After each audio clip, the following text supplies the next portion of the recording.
Subscribe کیجئے آل Nepal Islamic tube کو اور بیل آئیکن کو ضرور دبائیں تاکہ تازہ ترین اپڈیٹس بروقت ملتی رہیں۔ السلام علیکم ورحمۃ اللہ۔ محترم ناظرین، آل نیپال اسلامک ٹیوب میں آپ کا استقبال ہے۔ عالمی وبا کورونا وائرس کی وجہ سے عمومی سطح پر حج پر پابندی نافذ کی گئی تھی، لیکن اس وبا کے گھٹتے ہوئے حالات کے تناظر میں حج کی اجازت کے امکانات کافی حد تک بڑھتے نظر آ رہے تھے۔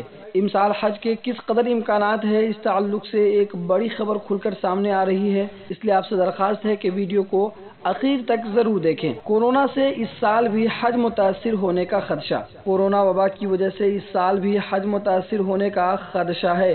سعودی حکام نے دنیا بھر کے ممالک سے کہا ہے کہ ابھی حاجیوں سے درخواستیں نہ لیں۔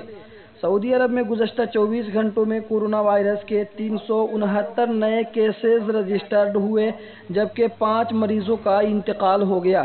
دوسری جانب سعودی حکام سے ابھی تک حج سے متعلق کسی بھی ملک کے حج کمیٹی کی مفاہمت کی یادداشت پر دستخط نہیں ہوئے ہیں، اور کئی ممالک پر سعودی عرب کی طرف سے سفری پابندیاں نافذ ہیں، جس سے یہ خدشہ بڑھتا نظر آ رہا ہے کہ اس سال حج کے امکانات بہت ہی کم ہیں۔ تو ناظرین، یہ تھی آج کی تازہ ترین خبر امسال حج کے تعلق سے۔ خبر کے تعلق سے اپنی رائے کا اظہار کمنٹ باکس میں ضرور کریں۔ ویڈیو اچھی لگے تو ویڈیو کو لائک کریں، شیئر کریں۔ آپ دیکھ رہے ہیں آل نیپال اسلامک ٹیوب امام الدین صدیقی کے ساتھ۔